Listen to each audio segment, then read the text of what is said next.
Where's Senator Congressman? Oh, you're muted, man.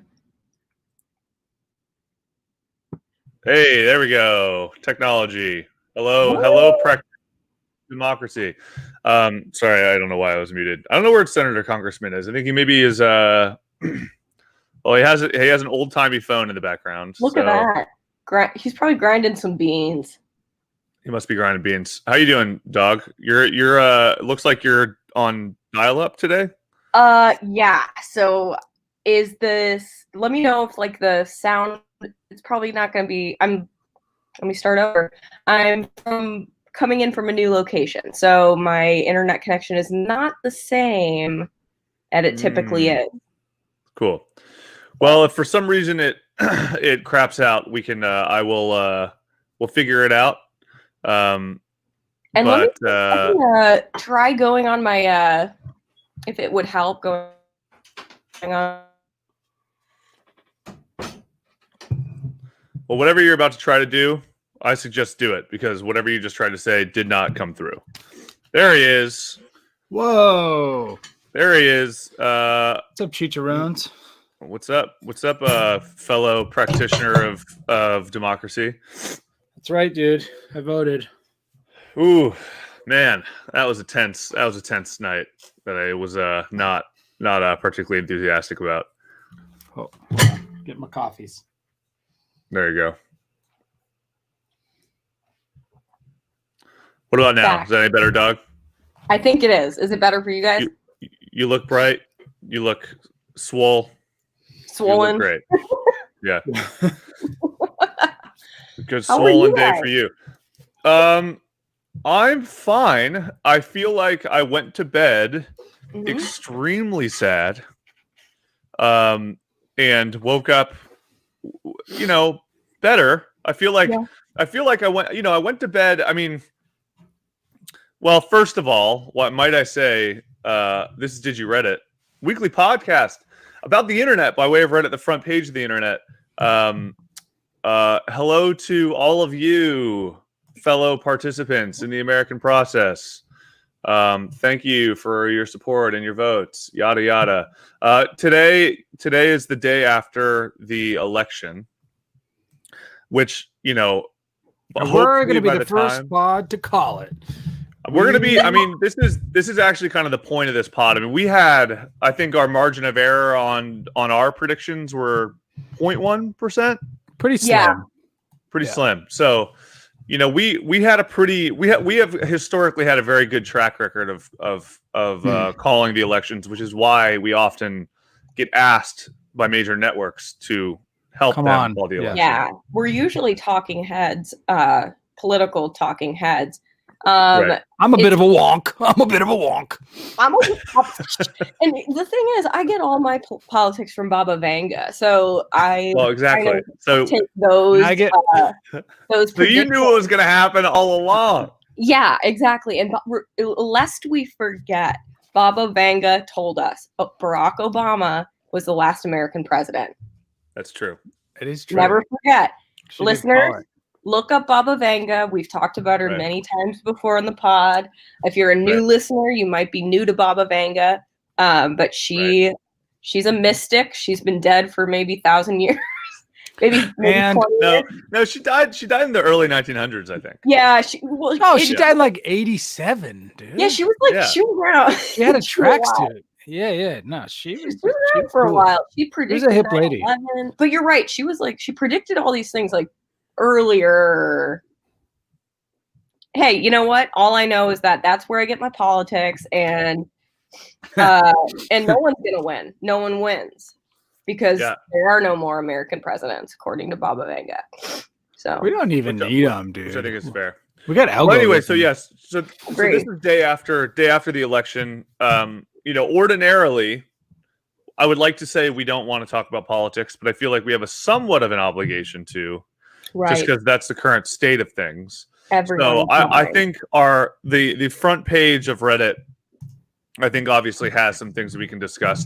I actually think it's probably a good idea, just because we live in California, to talk a little bit about some of what we know about some of the non-presidential things that have been happening with the California political system, because I think that there are some good, some bad, all those things. So, but we're just going to get into it. I think the main actually exciting thing, and I know this is pertinent to this is pertinent to all of our meth users and our meth heads, because we love you. So this is hot goss. Pulling up my screen right now.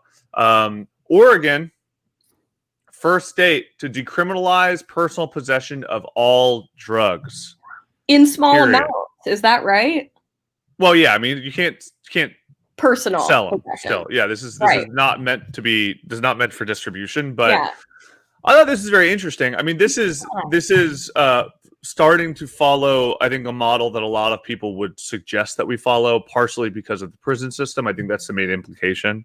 Yeah. And rehabilitation. So the idea being that, if you get caught with meth, my beloved meth, then, you just get a fine essentially, and probably presumably some like rehab and, some correctional things. Right. But, we all know that going to prison is like, even though you serve your time, you never serve your time.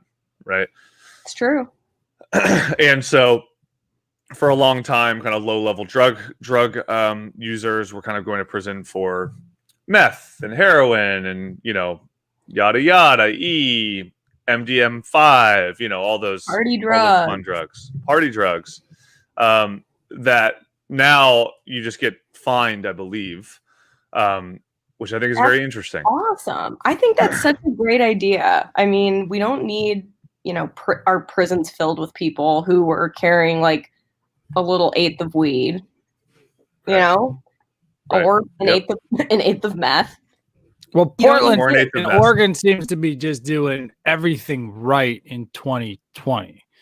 So I say for them. Well, kind of. I mean, they're also the center of most of the. That state is in trouble. That state is falling apart. Yeah, they've been having a hard time. I mean, they don't know what the hell's going on up there.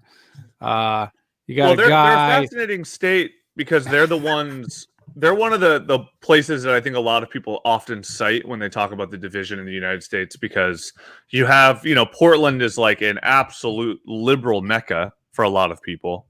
You got the best coffee, you got the best trans rights, you got the best fucking bikes, unicycle bikes, all the best. But then the rest of the state, with all those things, are a bunch of kids on those bikes with those Che Guevara t-shirts and their meth. Yeah. So problems around the corner. That's part of it. But then the eastern part of the state, from my understanding, is extremely conservative, to the point where they're known for like their right-wing militias up there as well. So they have a lot of fringe right-wing militias, which I think is very interesting. Right. So I think this is going to be interesting to see how it goes down. I think Oregon was designed as a white haven in like, like when it got its state charter, it was for white people only. Like, I think you're right, actually. It's like it's the south of the West Coast, kind of. It's the Mississippi of the West Coast. That sounds right. Have you guys seen the movie Green Room? Oh yeah. Oh my God. Yeah. Well, that's why it takes place in Oregon. Yeah. It's like you got to check it out. If anyone's listening in and hasn't seen that movie, it stars Anton Yelchin, who's no longer with us. He's such a great actor. And it's about like a bunch of Stewart, kind of like punk kids who go do like a show at a neo-Nazi kind of club or something. And in their defense, they've got great chicken wings and they always pay on time. So hey, artists trying to catch a break. You know how it is, Ben. I know how it is. They're playing shows, dude. You gotta find the place with the best chicken wings. And pay on time. It is true. As a freelance artist, you might take a gig on accident at a place that's maybe not savory. You're like, ugh, I really need this gig. Evidently, Oregon also has, or at least Portland. I can't speak to Oregon as a whole, but Portland has the elite strip clubs of the United States, from what I've heard. Really? Yeah, they've mastered I've never been there, but the cross section of great strip club meets fine dining experience. Like they have, they've like upgraded the restaurant scene within the strip club, so you can get like a classy dinner, while having a little scallop and lobster like a charcoal crusted ribeye. Right. Yeah, and listening to Pour Some Sugar on Me. Yeah, a lot of panko. Pour some panko crusted crumbles on my salmon. Yeah. That sounds awesome. That's a classy joint. That's the only kind of strip club I'd ever work at. It's the gold standard. Yeah. They gave Tampa Bay a run for their money, but I think they edged it out. Love it. So here's also I found an article on Oregon Live, the Oregonian. This is from June 20th or June 15th, rather, 2020. So fairly recent. Oregon's founders sought a white utopia, a stain of racism that lives on even as state celebrates its progressivism. So as suggested, Oregon became a state in 1859. That is very recent, actually. I did not know that. Wow. Or 1859 is like right around the corner. Yeah. Weird. Yeah. It's like your grandma's mom. Right.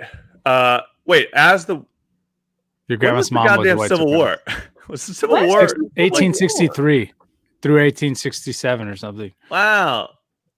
That's I didn't know that. I thought that was a lot longer ago. I think we're going through some of the same problems we've been going through since 1859. Like yeah, for sure.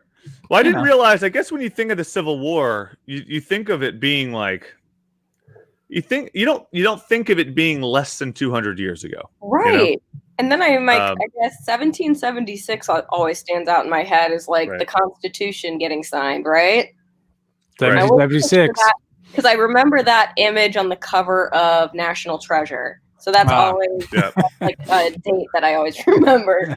So I'm like, yeah, I guess it makes sense that, the United States probably would have, maybe not even 100 years, 100-ish years of kind of chilling, and then they start fighting each other.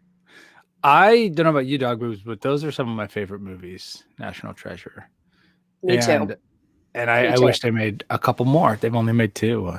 I do too. My favorite part is the part how like Nick Cage and Diane Kruger get together. They always have this little cat and mouse going on. I love fantasy.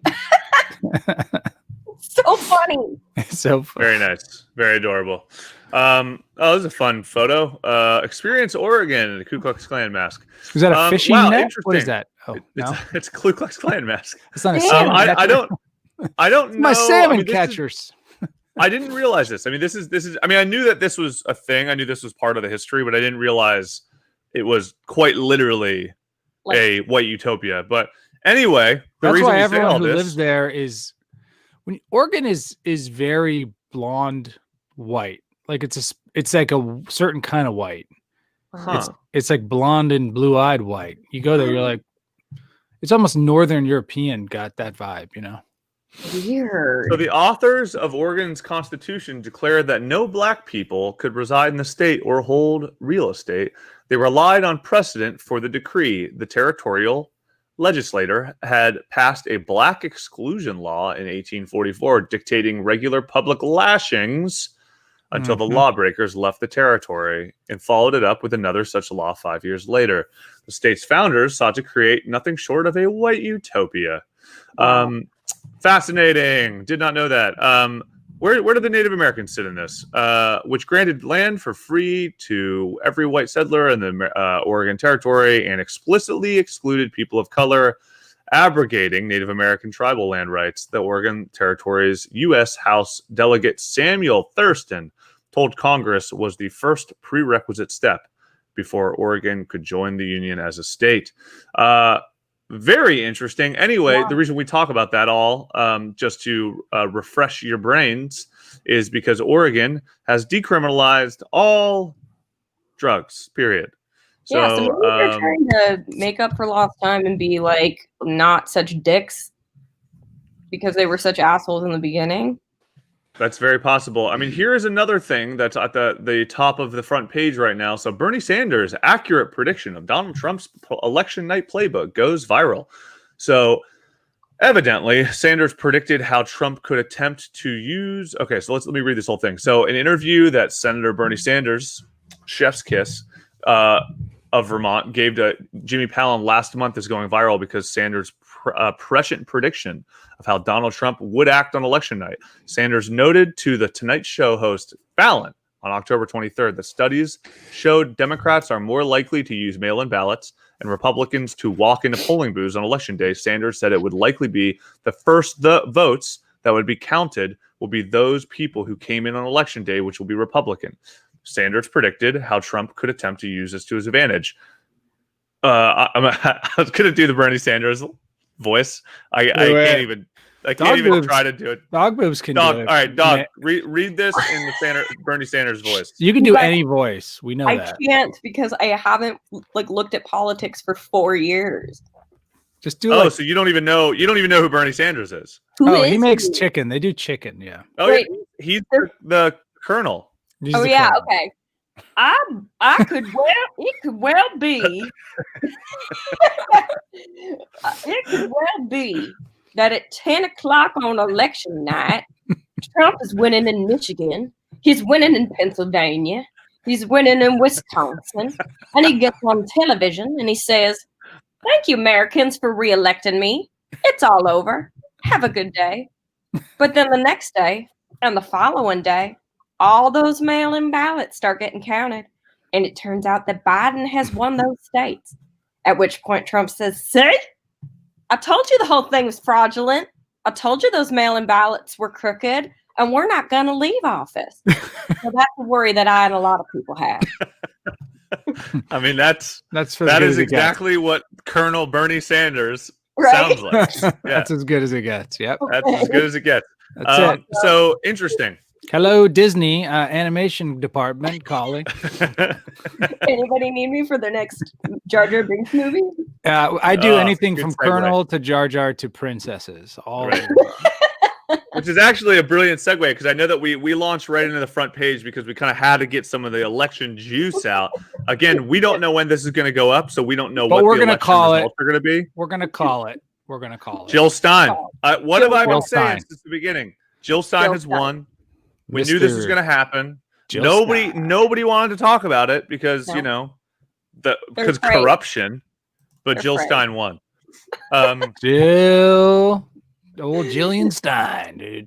Jillian Stein. But anyway, so we don't know what the results are going to be, but we had to talk a little bit about what is happening right now. At the very least, we got Oregon. I'm just going to skip the Californian stuff. Oh, I also saw New Jersey legalized marijuana recreationally, and so did Arizona. So, you kind of have Arizona. Yes, you have. I don't know what the numbers are. How many states? How many states are there? Legalized marijuana. I mean, you're getting to the halfway point, I think. Right. Which is then going to maybe tip the scales to the federal, right?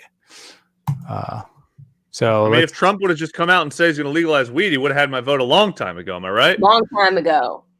1, 2, 3, 4, 5, 6, 7, 8, 9, 10. There's 11 states with it legalized, and then most other states have it either medical or medicinal or decriminalized. There are only 5 states left, no 6 where it's illegal. Really? Where it's fully illegal. Idaho, Alabama. Yes, Alabama Texas. will never do anything cool. Texas, no. Texas is medicinally legal. Oh yeah. Tennessee, South Carolina, Alabama, Kansas, Wisconsin, South Dakota, Wyoming, and Idaho. I think Wyoming and Idaho are next, by the way. Those people. I think so. Yeah. And then it's just a few states. So we're probably one election away of. They should be really interested in mind-altering drugs, considering how fucking boring it is there, And how good of farmers they are. They would probably do well in the hemp industry or something, That's those southern states, Yeah, very it's fertile. Nutritious soil. That's right. So here's how we're looking on the rest of the California political scene right now. So ballot measures. So we know we got Trump. We got Trump doing his thing. I'm sorry, we got Biden doing his thing. We also have Trump doing his thing, but it is inconsequential. Biden is the one that's really doing his thing. Yeah. Key races. So 21st district. Looks like we have Valadao is winning. Oh, Katie yeah, Hill. I don't know who Valadao is. I don't know either. Huffman. I mean, I'm less interested in the state races. I'm much more interested in the ballot measures. So ballot measure 14 or Proposition 14. We got support bonds for stem cell research. Yes, as of right now. Proposition 15, change commercial property taxes to fund education. No. Yes. Well, that one is.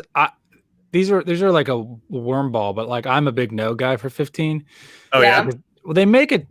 It sounds like tax the uber wealthy for schools. That's like the way they do it, but it's like taxing businesses. And the money will go to schools, but I just don't. I don't know. More taxes in this place seems. I'm against it, but this is basically exactly what I use to vote on everything. So we're gonna see how my things went. So Proposition 15, yes, I voted yes. What is this commie site you're looking at? This is the California Communist Fund. No. Support bonds for stem cell research. I voted yes, or I voted no. The answer is yes. Go for your ban on affirmative action. This is an interesting one. So evidently the ban on affirmative action. This is a big no. Big no. This was I voted yes. It's a no. No, wait. Did I vote yes? I don't remember if I voted yes. You voted for state instituted racism, bro. Yeah, I voted for state instituted racism. Well, this one was the one that said you can vote based on race. No, it was that businesses can and schools and institutions can use affirmative action to build or determine their employees. So like if you're a company, down with the white man, right? That was that measure. Down with the white man, yeah. But I mean, if it's like a state instituted, like you can have a XYZ. I think it's messy because I just think it's messy. I think it's messy too. Proposition 17: give votes to felons on parole. Yes, we voted yes. We get yes. Nice. Hell yeah! I'm glad to see the big margin on that one. I agree. Allow 17-year-olds to vote in primaries. Fuck no, dude. Get the hell out of here, your TikToks and your idiots. Why? I want Charlie to vote now, dude. Yeah, agreed. Give Charlie the right to vote. I think you should make it 30. The age is lower enough, dude. I think you make it 65. The second you hit double digits age-wise, you get a vote. You should only be able to vote between 85 and 90, and it's it's incentive to be healthy. Exactly. I like it. I think my new opinion. I think this is maybe a controversial one, but I'm gonna come out and say it. You only get one vote throughout your lifetime. I like it. You get one vote, and you get to pick when, but you only get to vote once. I like it. So don't blow it too early. Don't blow it. Exactly. Proposition 19: change rules on property tax assessment. I don't remember that one. What number was that? Like that was 19. That was a no. Yeah, man. Well, California is always trying to jack up the tax cost here. It's already relatively high, and some of these are real estate related tax rules, which it can be extremely costly for anybody who owns anything in the state, which is a lot of control, a lot of power there. And so what I don't like seeing is how many fucking losers voted against rent control expansion. I voted against it. Fuck no. Yeah, it sounds like a typical owner. I mean, exactly. I mean, but what that does is gives the city the right to dictate your rent. I mean, last I checked, this is America, bro. This is an open. I love your hard right-wing stance coming through again. I love it. Capitalistic stance. You want to make money? Fucking do what you want. Dude, I'm gonna be living in Wyoming. I'll have to drop out of our podcast if my Wi-Fi in Wyoming, where I can afford my fucking rent, isn't as good. So Reno, Nevada. Prop 22. Prop 22 was a big one, and that one apparently passed, which I don't like to see. Which one's that one? Prop 22 was that Uber drivers are not considered employees, so they're not eligible for healthcare, any of that stuff. Because that was funded entirely by Uber. Uber was the one that was like, they put up all the posters and shit. So fuck Uber. If you want to use the code DYR when you check out at Uber, it's going to upcharge you 150%. So take that, Uber. Suck a dick. Suck a dick. And what else? Expand consumer data privacy. It sounds good. I don't remember. I said yes. Yeah, this is a good control, I think. Oh, great. Cool. We're not going to end cash bail, so you can still buy your freedom. Actually, that was my most liberal vote. I think that system's a little stupid when the only one funding it is Aladdin bail bonds. Yeah, dude, that genie, he's got enough cash. Yes, me. He's got enough cash. First of all, he's a genie. Yeah, the guy doesn't even need money. No, he can conjure up money whenever he needs. I mean, it's very interesting. So, I mean, the Democrats really kind of swept the state assembly, which we kind of, I guess, probably would have been able to predict. Yeah. But you know, most of the propositions were fucking not liberal wins. No. So kind of weird. I don't think California is as liberal as it always goes. I agree. Hard liberal, but I just don't think it's as liberal as people think. I mean, politically. Yeah. I mean, the state Senate propositions the state Senate wasn't a single Republican win. That's funny. Sorry. Fascinating. Yeah. It is. You almost fascinating stuff, guys. You know what's going on in the Democratic politics in California? There's like an extreme Democrat now, and then there's a moderate Democrat. Right. It's like that party's turning into two parties. That's right. You know, you're like I'm Democratic, but I'm like middle of the road, which means kind of like how I'm an extreme Democrat, Dog Boobs is a moderate Democrat, and you're an extreme right wing alt-right apologist QAnon supporter. I'm not moderate Democrat. I'm a mystic. Okay. I've kind of. I'm not a Democrat. I'm a mystic. That's the way to roll. Don't get it twisted. That's fair. Don't get it twisted. All right. Anyway, so that's the politics hour with Did You Reddit? We're not talking about politics anymore. Fuck that shit. We'll probably cut all honestly, that out, quite frankly, cut the whole thing out. Quite frankly, there's not really anything else to talk about on the front page. I will say though, well, I did see one thing. So somebody, our boy or girl or they, Boom King, sent me a video of my idea come to life. Oh, so fuck yeah, this is awesome. It's awesome, except for the fact that I don't get to make Buko's minutia. You know what? Anymore. This is just another example of someone stealing one of our podcast's $1 billion ideas. That's true. But evidently, so these are bricks made with plastic, tougher than concrete. Evidently, this is my dream job. I agree. This is everything I want to do, and I didn't even know this was my dream job. It involves garbage, which I think is really interesting, right? And building, which everybody loves. Legos. There's like some Legos. There's like a Lego vibe here. How did we not put this together before? These are Legos. This is the idea I've been talking about for 2 years. I just didn't have I didn't have the capital to make it a reality, you know? You didn't have the access to a shitload of plastic either. That's true. Yeah. That actually looks pretty cool, I think, but does it smell weird? Yeah. I wonder. Probably not. I mean, maybe. I mean, who knows? But yeah, I mean, so this is time to craft a sustainable future. Good on these people. I wish them well, and if you want whatever skill set I have, let me know. What is it called, the company? Just I don't know. Maybe waste. It's not waste dead. It's Buy Fusion, maybe. Buy something. Wow, I love this. It's such a good idea. It's like a great idea. We're constantly building shit.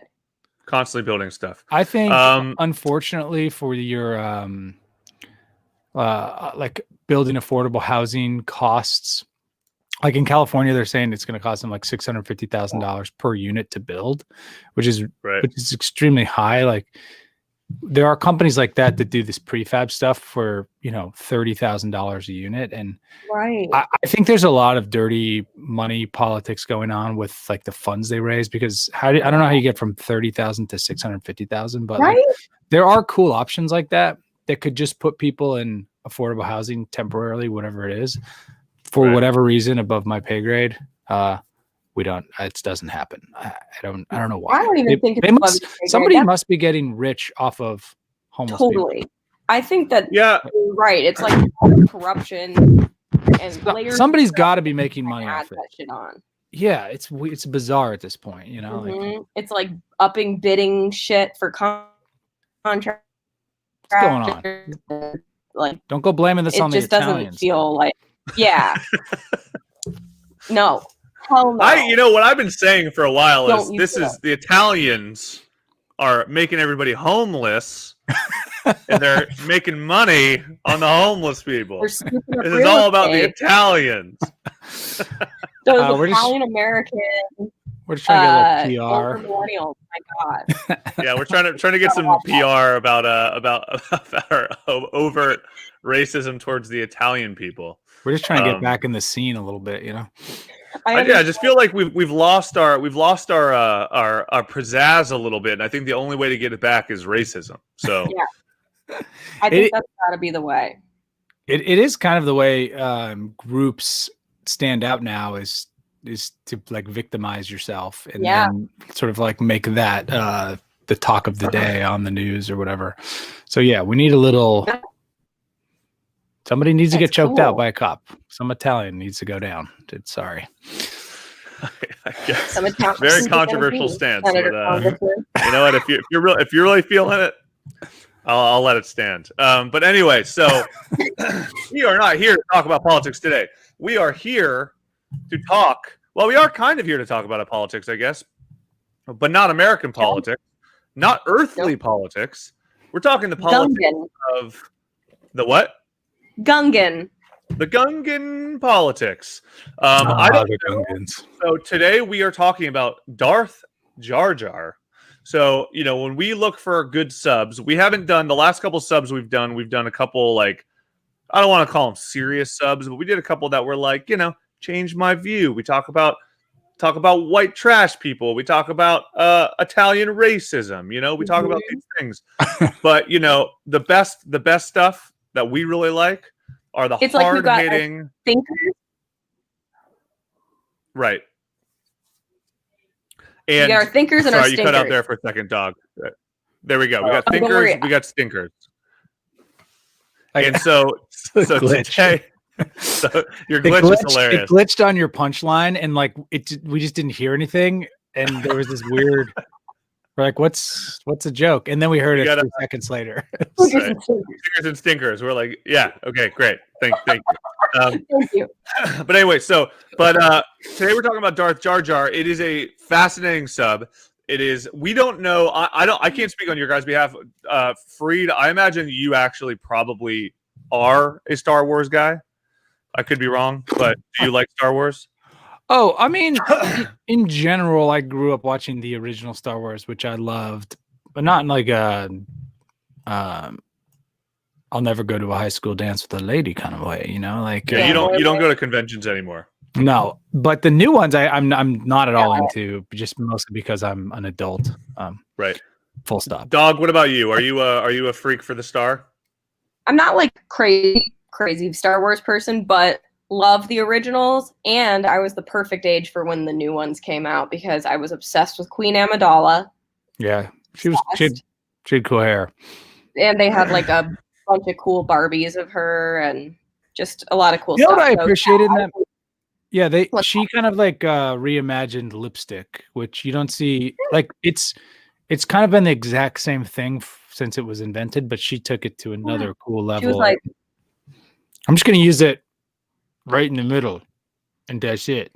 It was awesome. I mean, shit movie, but I totally shit movie. My brother and we got all of the action figures, and this is how the Kelly Chronicles, the Kelly movies started, because we had action figures from Jurassic Park and Star Wars, and those were the characters that came together to be like hours of make-believe playtime and movie making. I see. So really the Kelly Diaries happened because of Star Wars. Yeah. If it weren't for Star Wars, we wouldn't have some of our main characters in the Kelly movies.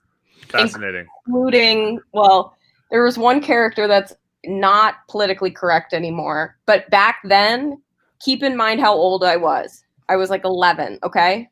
And his name was Ricky Retardo. Yeah. That's just a good rhyme. That's a low-hanging fruit rhyme at 11. Yeah. And that was actually a Luke Skywalker action figure with one arm. Oh, wow. Amazing. You know, I didn't realize how much of a hero's journey you were designing. Oh, sorry. There was another glitch. What'd you say? I think we glitched over each other. Don't worry. But you're right. Hero's journey. Yeah, the Vicky Chronicles. What is it called? Vicky or Kelly story? The Kelly movies. That's right. The Vicky Chronicles. Amazing. Anyway, so today we're talking about Darth Jar Jar, which is, like I said, I don't know anything about Star Wars. I'm glad you guys do, because you guys can lead this. I know about internet stuff, and I do think that Jar Jar Binks is very important in the internet.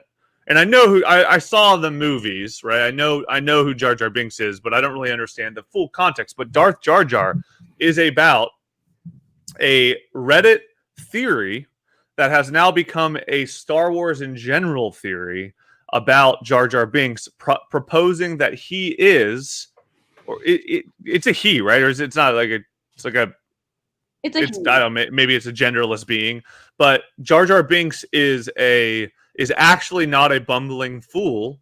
It is instead a well-trained manifester of the Force that one would say is actually the Supreme Commander. What's its name? Senator Palpatine. Oh, no, it's not. Yeah. It's not Senator Palpatine. He's actually the Supreme Commander, fucking whatever. I don't remember the guy's name. So we're gonna get into this whole theory. But Dog, do you want to kick us off with the facts about the sub and get into the sidebar? Absolutely. So Darth Jar Jar is an actual subreddit, and it's Darth Jar Jar, and it's dedicated to the Darth Jar Jar theory that was created by the fans of the Star Wars prequels that came out in the early to mid 2000-ish period. If you want to know more, please read the pinned comment, Darth Jar Jar Holocron, which we will read. But basically, this has like about 65,000 people.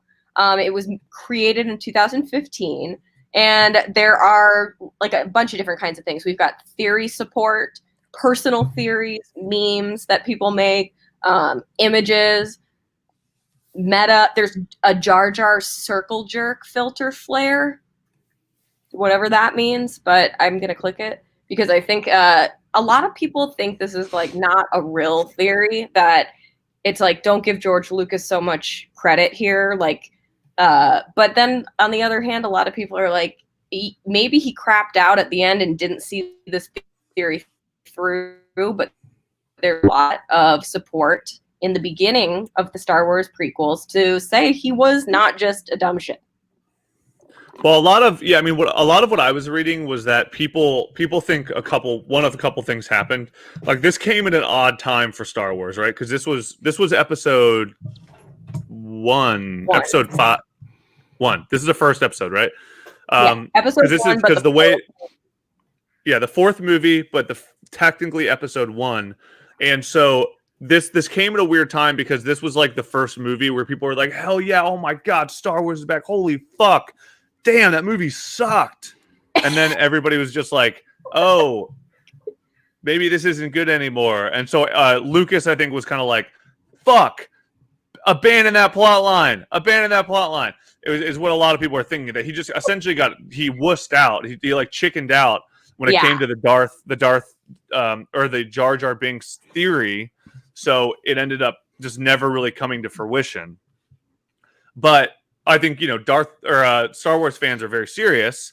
So they kind of uncovered this on their own, and then now I think I found some articles and I found some other evidence that kind of actually proves that not only is this a potentially interesting theory, but it like actually might transcend potentially interesting. It's actually like, oh, this had to have been it actually. Right. So, but I think feels pretty compelling. The evidence here, it does feel pretty compelling. So I think as we're getting into it, though, I think this whole thing, like we said, what is really nice about this is it is all based on an original story that somebody posted on the Star Wars subreddit.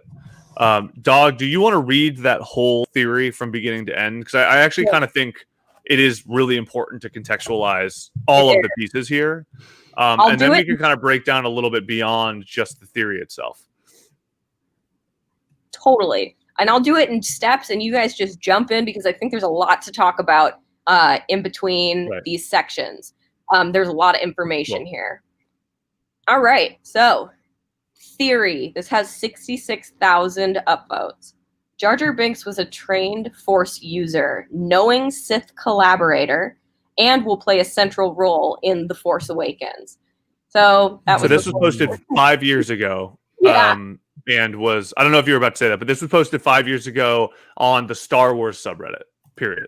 Yes, that's a good point. This is not on the Darth Jar Jar subreddit. This is probably what preempted the Darth Jar Jar subreddit. It is. This is the thing that all of this is based on. It's all based on this one Reddit story. It's like the first time this theory was ever presented, right? Exactly. Yeah. Okay. So this poster, Lumporoo, has so many awards for this. Okay. Here I will seek to establish that Jar Jar Binks, far from being simply the bumbling idiot he portrays himself as, is in fact a highly skilled Force user in terms of martial ability and mind control. Furthermore, I assert that this is like the beforehand of like a research paper. Furthermore, I assert that he was not, as many people assume, just an unwitting political tool manipulated by Palpatine. Rather, he and Palpatine were likely in collaboration from the beginning, and it's entirely possible that Palpatine was a subordinate underling to Binks throughout both trilogies. And finally, given the above, I will conclude with an argument as to why I believe it is not only possible, but plausible that Jar Jar will make a profound impact on the upcoming movies and what role he may play. So that's the theory. Now we'll get into pretty spicy stuff. Pretty spicy stuff. It is very spicy and controversial. So very controversial. First, establishing Jar Jar Binks as a skilled warrior. So do you guys remember the movie? He didn't seem like a skilled warrior, did he? So he seemed like a real buffoon.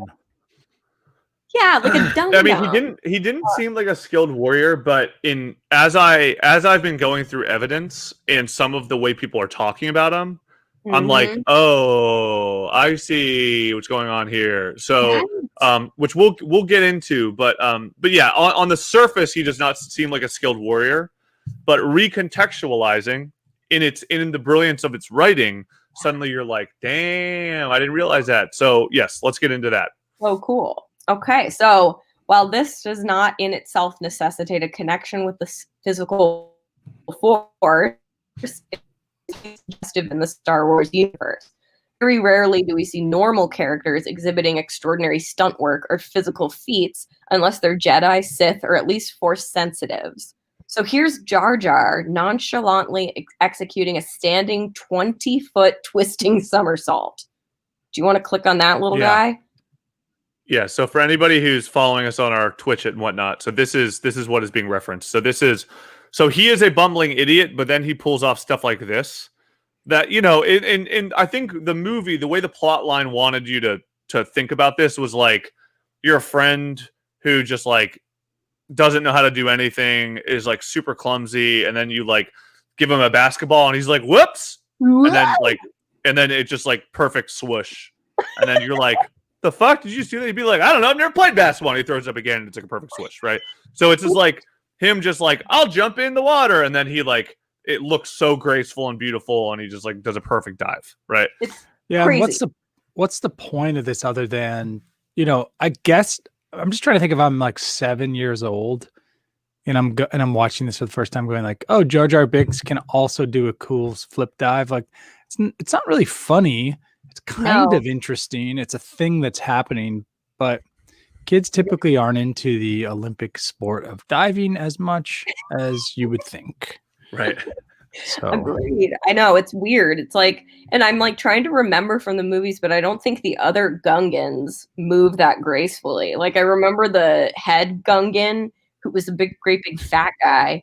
I don't think he I think kind of like I agree. Yeah, they're even more bumbly dumb.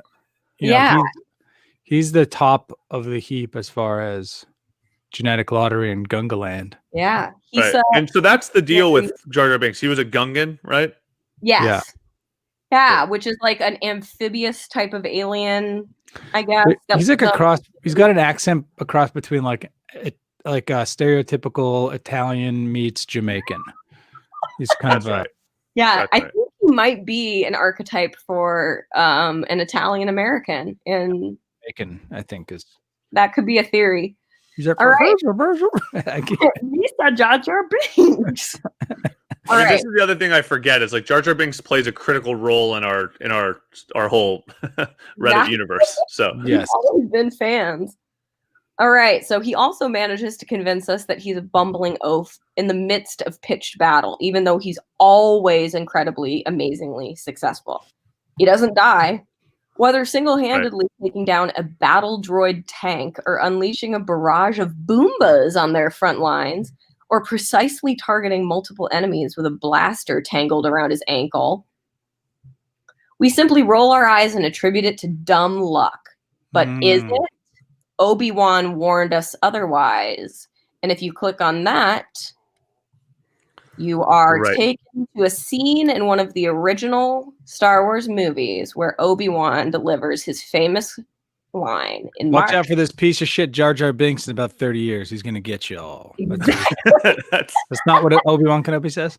A lot of people forget that was in the original movie. I mean, people don't realize that he actually specifically called Jar Jar Binks a piece of shit and called it, which is crazy prescience. But I know that's actually kind of the cornerstone of the theory. Yeah. Says that. So he says the cornerstone of the theory is in episode 4, he goes, there's going to be this character, Jar Jar Binks, in the first episode. Well, actually, the first episode is going to come out in a couple years. It's actually going to be the first episode. But he goes by Jar Jar Binks. Watch out. He's a piece of shit, but he's going to seem like a bumbling idiot. Gotta go. Bye. Ciao. Bye. And then he disappears and his robe crumbles to the ground. Right. Really, really famous scene. No, the actual quote is, in my experience, there's no such thing as luck. So that is such an iconic quote too, that it is weird to look at a Jar Jar Binks character and think that he's just luckily not dying in battle. I'm starting to develop a rebuttal to this theory, and I'll wait because I think it's pretty. What are the kids saying right now? On fire, or is it just fire? Shit. It's Liddy. Is it Liddy? You should be taking notes. You can present the counter argument. Okay, I'm developing. All right, sweet. All right, so this is one of the main reasons we as an audience hate Jar Jar so much. He breaks the fourth wall. He shatters our suspension of disbelief because we know that no one's really that lucky. We dismiss it as lame, cliched trope, the silly, pathetic oaf who always seems to inadvertently save the day. I posit instead, this is a deliberate facade on the part of Jar Jar as a character, and on the part of writers and animators. As we know, the Jedi themselves are inspired by Shaolin monks, and there's a particular kung fu discipline that Jar Jar's physicality is purposely modeled upon, which allows him to appear goofy and uncoordinated, even as he lays waste to his enemies, namely Zui Quan, or Drunken Fist Wushu. I love this theory, by the way. This is a great theory. So this is actually the one that I go, damn, this is actually this is where I go, oh my God, you're right. Yes. And it feels compelling, but it also just feels like this is how the shit is written. You know what I mean? Like if everything is based on Shaolin monks and there's a style of fighting that makes you look like a bumbling idiot as a way to fake, right? Then clearly that this is what it's based on. So this is This is a video. So this is actually a link to Wikipedia that says Ziquan. So drunken fist wushu. This discipline seeks to imitate the sloshing, seemingly random foibles of a drunkard.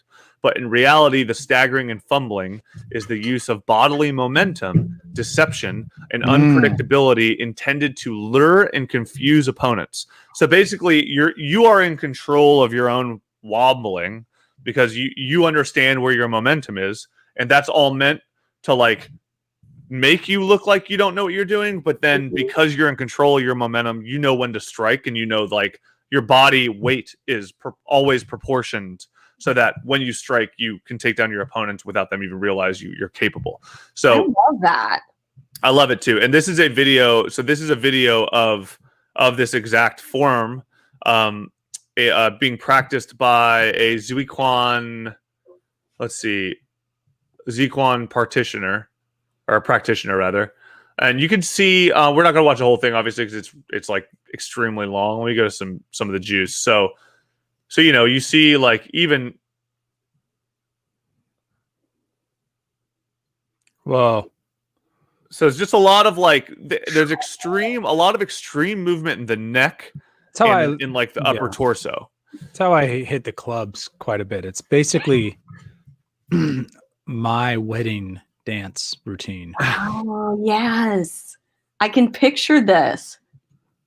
But it just feels like you know, if you saw somebody doing this and you didn't know if they weren't dressed in kind of like, you know, proper kind of kung fu gear, then you're going to see them. You're going to be like, wow, this guy's fucking drunk as hell, man. Like, take care of yourself. And then, and especially if you're fighting and you see this, you're going to be like, oh man, this fucking idiot has no idea what he's doing, right? I don't even need to try that hard when I fight this guy. Exactly. And so this is a kung fu master, right? Which I think is kind of the whole point, which is that Jar Jar Binks is the theory posits that he is basically a master of this particular style of kung fu. So freaking cool. So it makes a lot of sense for his he seems like a guy who maybe dabbles in shrooms, right? Sure. And he's a little bit twisted some of the time, and right. But he's also physically you're right. He's that stoner kid you grew up with who just had the best, like the most insane balance. And you're like, this guy can not only like surf, do that rope thing between two trees. Totally. We play golf, it's like he's gifted. Like Jar Jar does seem physically gifted. Well, but this is the interesting line. So now if you continue going down, they actually compare some of the Jar Jar Binks scenes with some traditional Ziquan actual moments in that kind of instructional videos. So the first one is Jar Jar Binks getting up, so kipping up. And this is like, we all know what this looks like, right? Is where somebody like leans back on their upper back and then they push themselves up to where they land on their feet from their back, right? This was pretty much the move of the 90s where I grew up. Yeah, everybody tried to do this and no one could pull it off. It was extremely hard. Extremely hard. But you see him doing it, and then you see the Ziquan comparison, which is he does the exact same thing, right? Wow. It was just a way of getting up, right? So, and the fact that this is not necessarily an interesting move, but what's interesting about it is the fact that it is used in Ziquan. I think what's more interesting is the Jar Jar sloshing. So Jar Jar's like hand motion and kind of like has no idea what he's doing. And then the Ziquan comparison, you see the same kind of sloshing around where it's just like it looks like you don't know what you're doing. You're moving your feet in a way, and then you're moving your hands in a way as a way to counterbalance yourself. Yeah. But it looks like you're just drunk.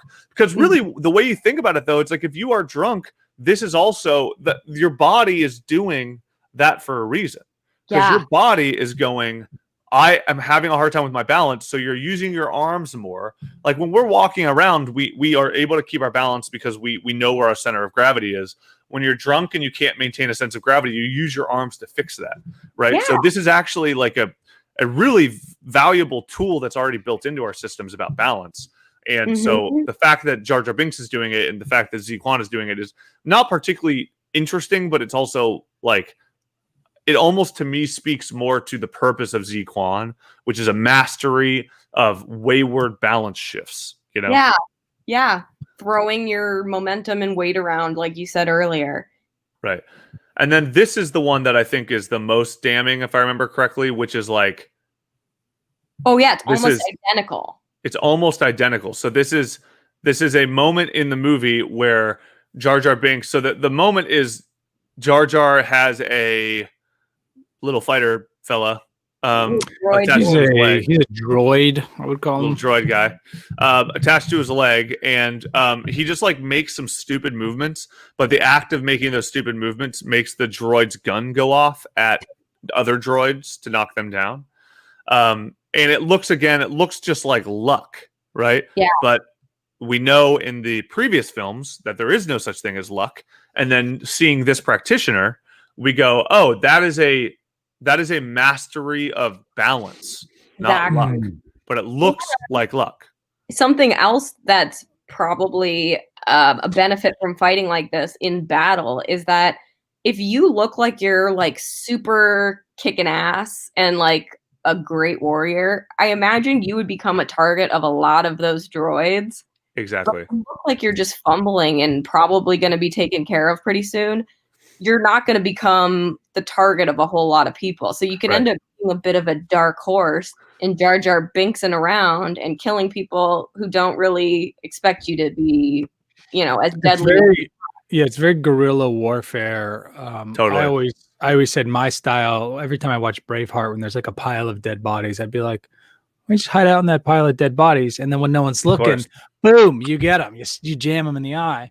Exactly. It seems like a very noble strategy, I would say. Heroic. I mean, you know what this also reminds me of? It reminds me of the acting of Buster Keaton and Charlie Chaplin, right? Where it's a similar thing where like, famous Buster Keaton moments, like, Buster Keaton's most famous scenes were like the kind of the same kind of vibe, right? Wait, was it Buster Keaton? It was Buster Keaton, right? Yeah. Where, like some of his most famous, like hilarious moments. Let's see if I can find a GIF of it. Yeah, he does a lot of like drunken falls that are actually, extremely acrobatic and physically difficult to pull off. Yeah, and they just look insane. Like what the things he does, you're like, I mean, this is a perfect example. So I'm gonna pull up my screen and show kind of this quintessential was that? I love the photo on the background of Jar Jar. Perfect. President Jar Jar. So this is exactly kind of what we're talking about, right? So this is Buster Keaton. I don't remember what movie this is from, but he jumps over a high jump with like immense grace. Like you can't just jump over a high jump like that, but then he lands with his face in the sand.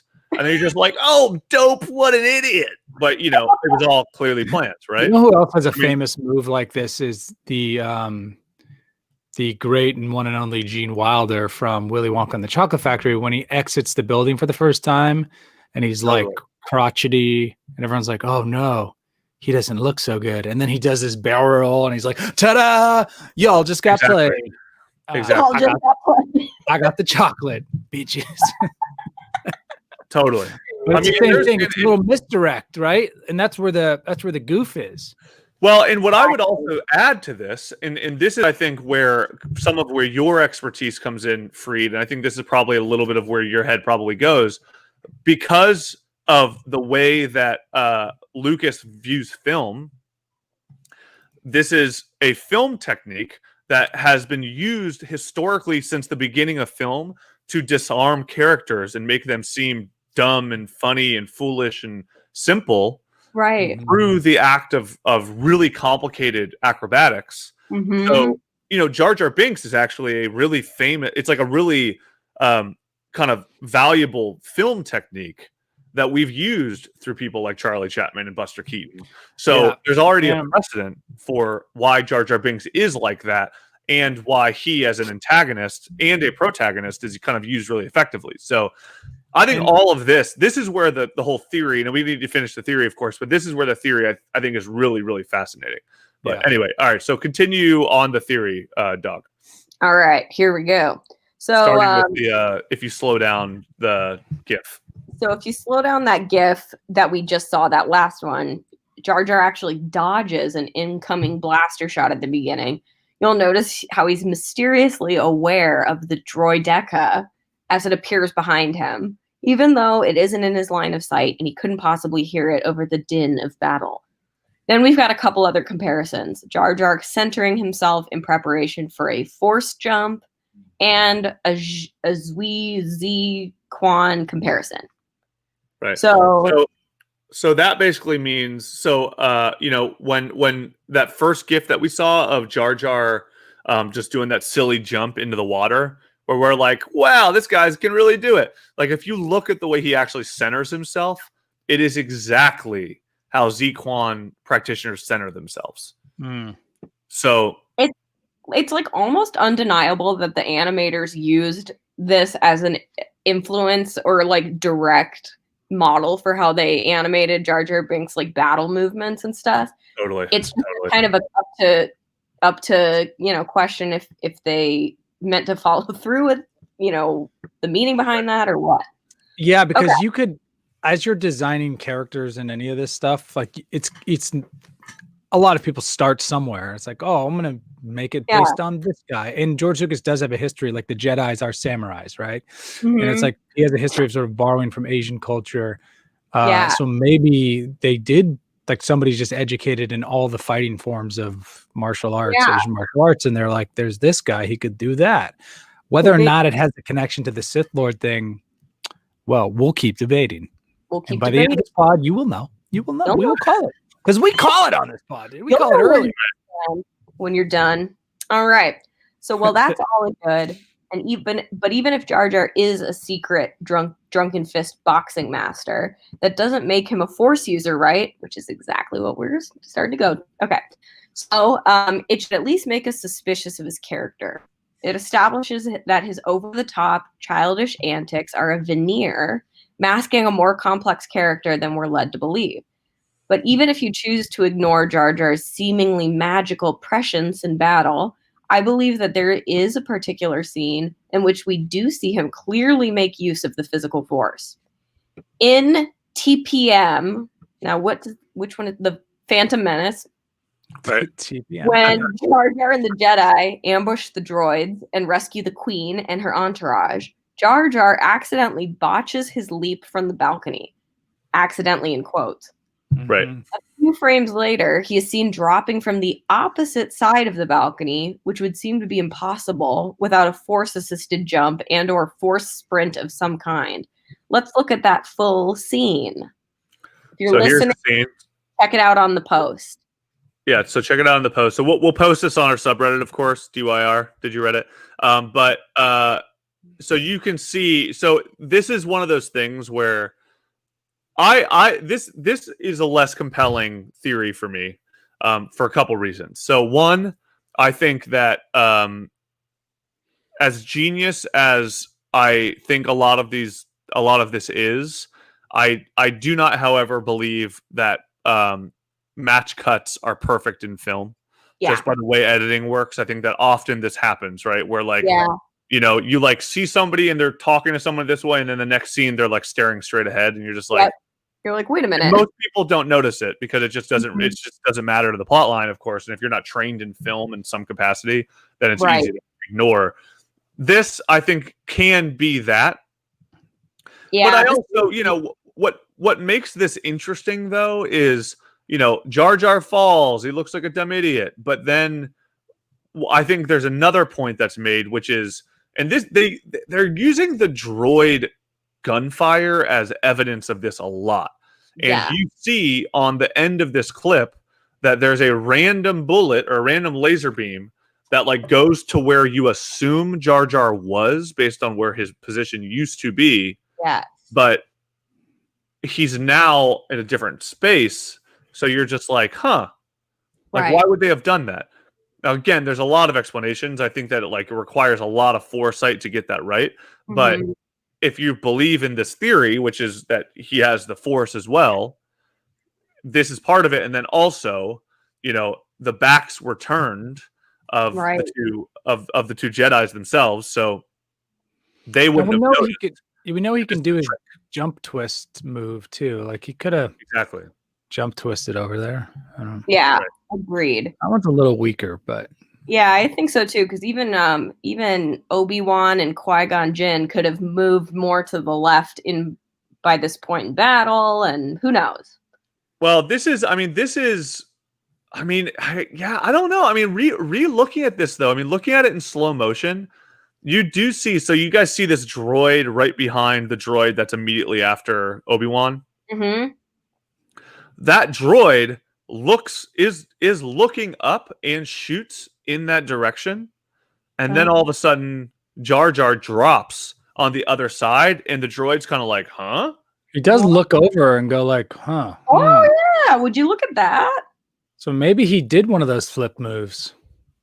That is kind of or he used the Force. I mean, that's the thing, is like, this is basically saying that he's using the Force, because see the droid that's charging up right behind one Qui-Gon chops down. Liam Neeson. I've never seen Star Wars. I have seen Star Wars. I don't remember any of it. Because I was too high on legal meth in Oregon. It's not legal; it's decriminalized. What's he shooting at up there? And okay, so what's he shooting at up there?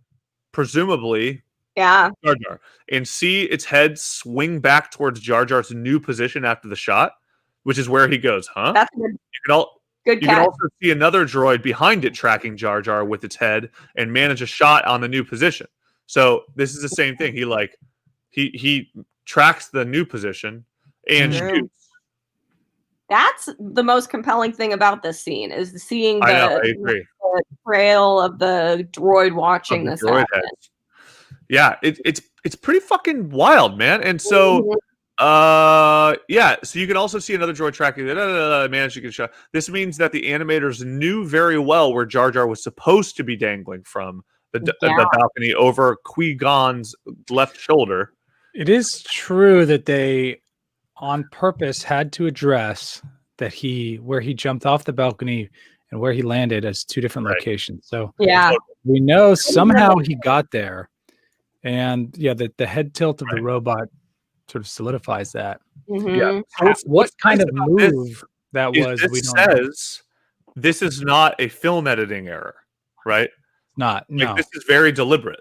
Or it is a cover up, and it's a film editing cover up in the sense that it's also possible. Yeah, they had to put something in the foreground to tell us where Jar Jar is. Mm-hmm. They couldn't have done it on the left of the screen because there's no more screen. Right. So they put him on the right, and they said to themselves, well, this doesn't really add up like spatially. So let's just do it. Nobody will really notice. And then we'll turn the robot head to kind of like back it up. Right. Yeah. I don't know. This next part is where it kind of gets into exactly what happened, which is like deep nerd lore, but I think it is interesting. So I think that deep nerd lore ship has sailed when we started this podcast. So this next part is where we get into nerd stuff. So, heads up. So I think what has happened here, even though we don't see it directly, is that Jar Jar was purposefully split, or has purposefully split the attention of the enemies by grabbing on the balcony as he falls, and then using the Force, propelled himself with a pull-up flip to land in the unexpected place, yada yada. However, in fact, this is a maneuver we've seen before from a Jedi. Twice, if you want to count Obi-Wan doing it in the Duel of Fates to take Maul, but twice if you want to count Obi-Wan doing it in the Duel of Fates to take Maul by surprise. So this is where we actually see it. So this is that's a great part. Right. So this is that moment, right, where it's a distraction. We got the Force, we got the flip, we got the whole fucking 9 yards. So this is essentially what's being proposed, is that there is like Jar Jar has the Force in doing this. Yeah. This is really cool. I love that scene. That's from Return of the Jedi, when right before the Princess Leia kills what's his face, the big slug man, Jabba the Hutt. Jabba. So, So in addition to this kind of highly suspicious physical luck, I also believe that we're given enough clues to justifiably suspect that Jar Jar is also a master of Jedi mind control. Dog, do you want to continue? Yeah, let's do it. Okay, so to that point, consider we all hate the way Jar Jar influences major plot points for the same reason we hate his physicality. It messes with our sense of realism, and he's ugly as fuck. New experienced Jedi on a serious mission would never actually bring someone that stupid along with them. No character that idiotic would ever really be made a general. They certainly wouldn't be made a senator. How would anyone like Jar Jar really convince the entire galaxy to abandon democracy? That's completely ridiculous. So these things are just the political version of his physical luck. Inadvertent, seemingly comical bumbling that just so happens to result in astoundingly positive results. But what if it isn't inadvertent? And what if Jar Jar's meteoric rise and inexplicable influence isn't the result of dumb happenstance, but the result of extensive and careful use of Force mind powers? So can you explain the democracy thing? I don't know the plot well enough to understand what they're talking about. So what happened with Jar Jar that... This is funny because I don't think a lot of people know from, like, they do. But when I was that age, this is right around the time when I stopped paying attention in the movies. Because when it got into the politics of, like, the trade embargo bullshit, and, like, it was like, what? I think the big picture stuff is this is the beginning of the federalization of the galaxy. So by the time the original movies came out, the Empire was essentially the federal government for all of space, and the Emperor and Darth Vader were kind of in charge of controlling that. These movies start before that, and so the formation of the federalization of the government is what they're talking about. So it begins as a republic and a senate, but it eventually becomes a dictatorship, which the emperor rules. And so this is the beginning of the end of democracy, kind of like in America, but here. So Jar Jar Binks is Mike Pence. Is that what we're suggesting? Yes. So if Mike Pence comes along and was like pulling the strings the whole time, he's actually a good comp for Jar Jar Binks, Mike Pence. I would love, nothing would please me more than seeing Mike Pence go, whoa, and like fall and then do like a forward front flip and then land and be like, I'm just a dumb idiot. And then Mike Pence. No, I think that the comparison would be if Trump wins this election and then Trump dies in 3 days, and then Mike Pence is there and he's like, we're all Nazis and we're going to exterminate a population. We're going to be like, what? We never saw this coming. Yeah, you were a Jar Jar this whole time. He's like, I've been the Sith Lord the whole time. You're like, I think it'd be better. Like, who's the appropriate person in his cabinet that this would actually be closest to? I guess maybe like Michael Cohen or one of those like old Trump Eric lawyers. Trump. Oh, you know who it would be? Eric Trump. You know, yeah, Eric Trump. Trump's good. I don't Eric know what's Trump going or Tiffany Trump. Tiffany Trump. Tiffany Trump would be an obvious one. I'm going to throw a name out from the memory books. I don't know if you guys remember this. The Mooch, Scaramucci. Oh, Scaramucci, dude. Yes. Remember see Scaramucci come out of nowhere and be like, I'm still here. I'm still doing it.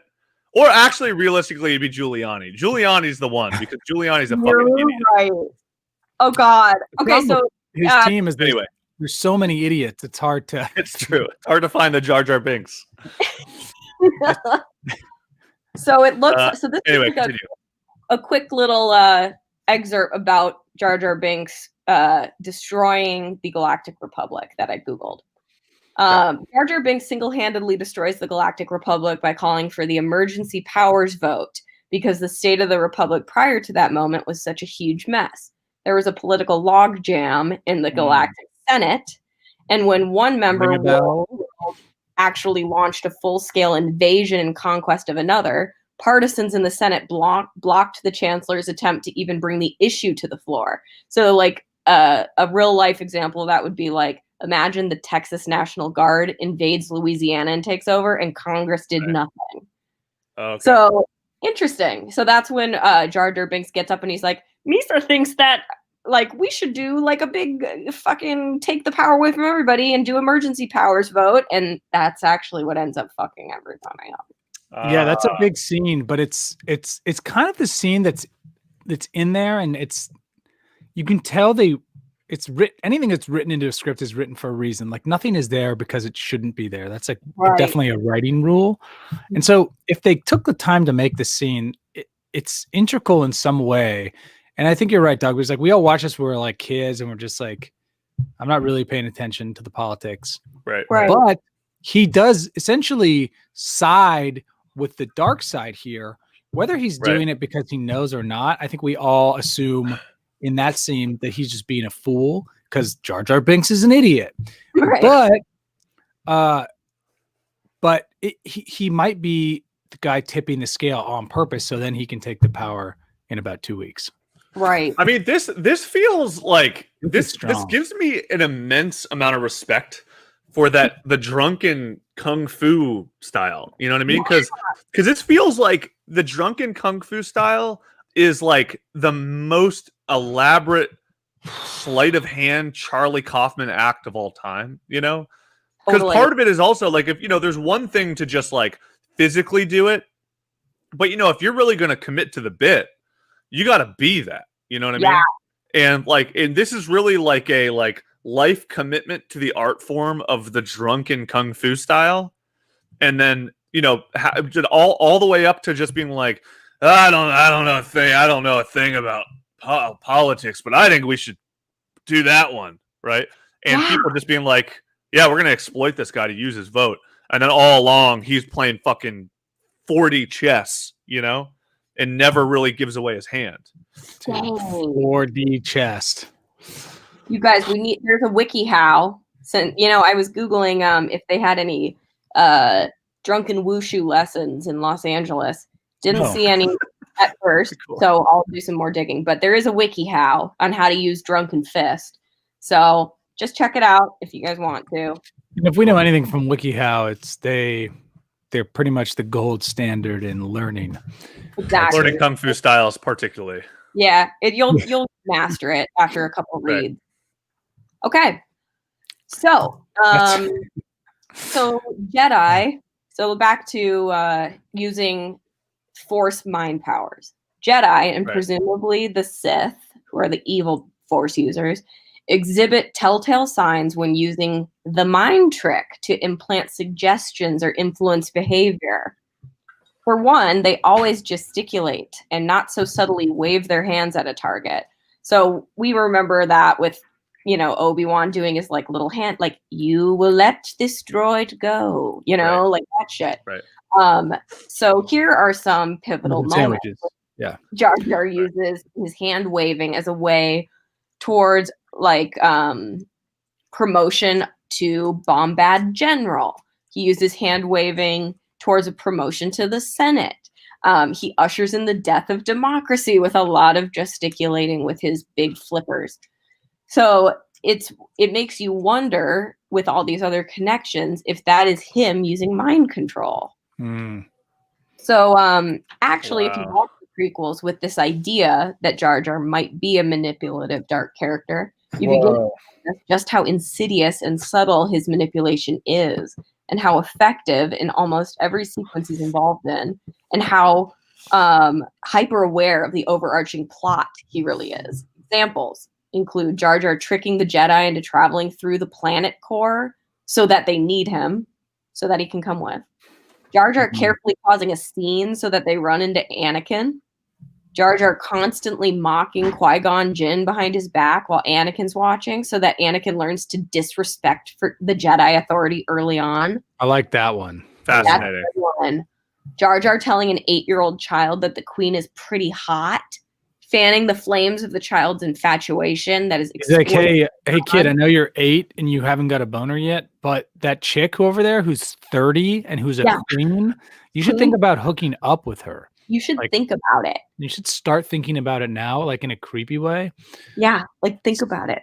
That's just and then they make love like pretty soon after that. I don't know how that worked, but I don't like it. So I mean, now, it's just you read this and like every step of the way, you're like, you're right. Oh my God, I had no idea. I wasn't even thinking about it. Episode 1 is the best of all of them. I had no idea. Yeah, it's definitely moved up my list in the best of all. Yeah. Well, crazy. Yeah, it's pretty amazing. Okay, so then now if you lend even the slightest credence to those above points and acknowledge the possibility that Jar Jar might not be an idiot, you're almost forced to conclude that he and Palpatine were co-conspirators. If Jar Jar is putting forth an elaborate act to deceive people, it means he's not a fool. And if he's not a fool, it means his actions in episode 2 that facilitate Palpatine's plans are not those of an unwitting tool. They're those of a partner. Huh. Remember, Palpatine and Jar Jar are from the same planet, which in the scale of the Star Wars universe is like growing up as next door neighbors. It's entirely possible that they used to know each other for years prior to the Phantom Menace. Perhaps they trained together or trained one another. One trained the other, maybe. And Naboo is a really strange planet, actually. Remember those odd ancient statues with the third eye? Because I don't. Wait, is this on the movie? I actually got that tattoo on most of my back. It's the whole, yeah. And this is a good point. Naboo is the kind of place an outcast Gungan might find a Sith holocron or two. I don't know what that fucking means, but I do remember from the movie that the Gungans were treated like shit. Right. Almost like second-class citizens, weren't they, on Naboo? And like there was then they brokered this peace with the humans or Queen Amidala at the end of one of the episodes. The crusty white people did not like their relaxed style. Their frog, their relaxed ganja frog style. Ganja frog smoking style. Exactly. They smoked too many frogs. Right. Don't smoke frogs. Don't smoke crabs. So that's just speculation. So stick with what we know. I think that's our new bumper sticker, dog. Don't smoke crabs. Don't smoke frogs. Don't smoke meth instead. Don't smoke frogs. Smoke meth. Save frogs, smoke meth instead, or save the crabs, smoke meth instead. Love it. Okay. Love it. Let's stick to what we know, which is even after Palpatine's elected as Chancellor, years after Jar Jar's been tricked into electing him, Palpatine still hangs out with Jar Jar in Revenge of the Sith. Why? Why wouldn't he be a constant source of public embarrassment? This is the same character who couldn't walk 5 yards without stepping in poo-doo or squealing like a rabid donkey. What use does he have now? Why is he still at the right hand of the most powerful person in the galaxy? He seemingly has already served his purpose. Could it be that in fact Jar Jar is the most powerful person in the galaxy? Ooh, I mean, that is a very compelling case. I mean, that is interesting. When I watched the movies, I thought to myself, "Oh, they've clearly spent a lot of time and money developing this character, and they have lunch boxes and toys, and they want to keep selling it." And I thought they jammed him in there just to keep him around. But now it seems like there could be a higher purpose, a darker. We weren't giving him credit. So this is actually this next part is interesting because it kind of gets into a little bit of like the how the sausage is made with George Lucas. Yes. Now this is where it gets real spicy. One of these little pumps, stepdad. I've been talking a lot. I'm happy to. I can't even. I'm happy to do that. Read it. Okay, so I can't imagine being able to read any of the names with any grace, though. So you're gonna have to correct me. I think I've been saying like Qui-Gon. Qui-Gon. Is that how you pronounce it? So all right, it's Qui-Gon. It's Qui-Gon. I know. All right, so fine, maybe hilarious conspiracy theory, but why would George Lucas bother to create this devious Gungan character with an elaborate conspiratorial past, but then never actually reveal his true nature? So this is essentially saying, yeah, okay, let's say all that shit's true. Why don't we ever fucking find out about it? That doesn't make any sense. Here's George Lucas, which is a great question. Here's George Lucas from a documentary talking about Yoda. Yoda really comes from a tradition in mythical storytelling, fairy tales, of the hero finding a little creature on the side of the road that seems very insignificant and not very important, but who turns out to be the master wizard or the master thing. As we all know, one of Lucas's big deals with the prequels was that they were intended to rhyme and mirror the original trilogy in terms of the general narrative themes. So there should have been a seemingly innocent creature found on the side of the road that later reveals itself as a major player. We do have a creature that this seems to describe precisely, Jar Jar. But of course, he never develops into a master anything. So here's what I think happened. I think that Jar Jar was initially intended to be the prequel and dark side equivalent to Yoda. Just as Yoda has his big reveal when we learn that his tottering geriatric goofball persona is just a mask. Jar Jar was intended to have a big reveal in episode 2 or 3, where we learn that he's not really a naive dope, but rather a master puppeteer Sith in league with, or perhaps in charge of, Palpatine. However, GL chickened out. The fan reaction to Jar Jar was so vitriolic that this aspect of the trilogy was abandoned. Just too risky. If Jar Jar is truly that off-putting, it's potential ruinous to the Star Wars legacy to imply that he's the ultimate bad guy of the entire saga. So pretend he was just a failed attempt at comic relief instead. Which, makes sense. You go, oh yeah, that guy that was like a goofy idiot, he's just a goofy idiot. It's just funny. Funny. Haha. So this is why Dooku, is that what I'm saying? Yep.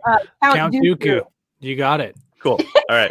This is why Dooku seemed like such a flat, shoehorned in character with no backstory. He was hastily written in to cover the plot holes that left when villain Jar Jar was redacted. Yoda was meant to duel with his literal dark side nemesis and mythological equivalent at the end of AOTC. What's that? Attack of the Clones. Attack of the Clones. Not boring old Count Dooku, but Sith Master Jar Jar. And Binks was meant to escape not just that duel, but to survive the entire trilogy so that he could cast a shadow on the OT too. You'd rewatch the originals knowing that the Emperor wasn't necessarily the big baddie after all. Jar Jar is still out there somewhere. It would have been sort of brilliant. But go ahead. I know. Let's get this point, because I think this is actually, we're almost at the end of this whole theory. We're almost at the end of this whole episode. So let's talk a little bit about that, because I actually do think that would have been, that's actually a really fascinating thing about Star Wars. Obviously, is it always says like, hey, we're focusing on this part of the world right now, but there's all this other shit that we've already showed you that we're never going to explain. And this is also what like Game of Thrones got wrong, right? This is what everybody says about Game of Thrones. We're just like, all right, it ended, everything's settled, and you're just like, wait a minute. Nope, you didn't settle anything. And so this, I think, with Star Wars, it's like, all right, well, we know that the Palpatine and everything that's happening with like all the main characters is out there somewhere, and then we're on this planet right now where there's all this other shit happening that implies this other stuff. We're not going to tell you where it applies, you know what I mean? So it just creates a universe that kind of never ends. Right. And so I love this idea that Jar Jar would have just fucking been out there somewhere ruling shit. Very Steve Bannon, to be completely honest, Mm-hmm. And because Steve Bannon, everybody, like, have you guys been reading the stories about Steve Bannon, by the way, where he's literally creating memes on a Chinese server that is influencing the election right now? What? Like, evidently he's a real Steve wizard. Bannon, dude, Steve Bannon is the guy behind the Hunter Biden's laptop thing. Oh my God. What a fucking piece of shit. I know. He's Jar Jar Binks. I like that Hunter Biden left Jar like Jar Binks. 3 laptops at some fix-it center because he was I know. on crack. It's an insane theory. But anyway, so would have been sort of brilliant. But I believe it is likely that the writers of the new trilogy will resurrect this idea. This was written 5 years ago, by the way. Yeah. People seem to think that Disney wishes to distance or somehow disassociate itself from the prequels. But this doesn't actually make any economic or marketing sense. There are far more prequel era based intellectual property to capitalize on than there is OT, original. What is that? Trilogy? OT, original trilogy. Mhm. If only because of the Clone Wars movie and series. Billions of dollars in iconic toys, images, characters, games, park rides, etc., that an entire younger generation grew up on. Disney is not going to pretend that over half of the $4 billion in IP they bought simply isn't worth acknowledging. Well, they would because they're Disney and they have an infinite amount of money. And anyway, we have behind the scenes TFA footage. Force Awakens. The Force Awakens. So Whoa. Gungan, Pit Droid, Gungan. So Clearly. I mean, clearly it's part of it. Clearly showing. And that guy in the picture was Steve Bannon, right? Yeah, that was Steve Bannon. Steve Bannon click on that is behind all of Jar Jar Binks' antics. That's clearly that was clearly showing imagery being reused from the prequels. Also, many of the flags above Maz's castle in the trailer are from TPM. Didn't know that. Maz What's TPM stand for? Voiced by Lupita Nyong'o in Phantom Menace. Force Awakens. Phantom Menace. Ah, there we go. No, it stands to reason that one of their primary goals will be to reinvigorate, and ultimately try to redeem the prequels in the eyes of the fan base. Which they've already done with me, by the way. I'm in. Prequels are in. To elevate and improve them retroactively as much as possible. So how do you do that? Jar Jar Binks has undoubtedly become the face of everything that is wrong with the prequels. He was too silly, too unbelievable, seemingly pointless. If you're able to somehow change the nature of Jar Jar from embarrassing idiot to jaw-dropping villain, suddenly the entire prequel trilogy must be seen in a new light, because it becomes the setup for the most astounding reveal in film history. Jar Jar Binks, Supreme Leader Snoke. Oh, so this is another interesting part of this. Was what I was trying to remember. I couldn't remember Snoke's name, obviously, because I'm an idiot and I don't watch Star Wars. But this is I think the big thing that they say too, because Snoke is essentially this AI, fucking like gross alien creature that has all this force and all this power and is the supreme leader of the entire galaxy, right? I mean, is that the idea? Yeah. Yes. Exactly. So the idea that Jar Jar Binks, as like the bumbling idiot, essentially is like, this is like the Voldemort, right? Or like Voldemort kind of like would manifest in all these different characters in Harry Potter, right? Yep. And it was like always never really described as like the full physical being. He was just like always part, and then you have to get a Horcrux, and if you get a Horcrux, then you make more of them. And so it's like the Voldemort was always out there, and then it was kind of in all these different manifestations elsewhere. And so I think that this is a little bit of the Jar Jar Binks idea, right? Which is like, for somebody that powerful, you don't need to really abide by the logic of like, it can't be two places at once. Be like, no, this is the master of all force. This is a level of force that we've never even been exposed to in Star Wars, because it's multiple levels above the Jedi force. So we have this being who can be Jar Jar and Snoke at the same time, right? So very interesting. And, I know we have most of the Star Wars staff writers listen to this pod. So I know that, if you are listening to this pod and for some reason haven't been exposed, I think this is a good opportunity to take everything that we're talking about and incorporate them into the Star Wars. You don't have to credit us. It's totally okay. If you don't. But definitely tell George Lucas about us. Yeah, tell George about us. I'd like a call. And what do you guys think? Because the sort of comic relief element of these initial movies with Jar Jar was, you're like, okay, it's because it's for the kids, Right. We don't. Otherwise, you have these two guys. There's like father-son relationship. Like, it's not that silly or fun, and then there's some sword fights, but a lot of talking. So Jar Jar kind of like lightens the mood, right? Yeah. In the original movies, you kind of had the same thing with C-3PO and R2-D2. So then my question is do we think C-3PO, there's more going on than meets the eye? Possibly. He has like a very savvy way of surviving all of the worst things. He's always around. He becomes like this player in these like integral moments. They're delivering messages. It's like, who knows who sent those messages. So by the way, also the thread on this is also additionally revealing. So we're seeing a lot of, first of all, everybody's like, this is the best thread of the year. But then the first comment is P.S. 2 a.m. and watching Phantom now. DDB enters the room full of droids. DDB? What's DDB? Jar Jar? DDB. Weird. DDB. I don't know. Darth Binks. Darth whatever.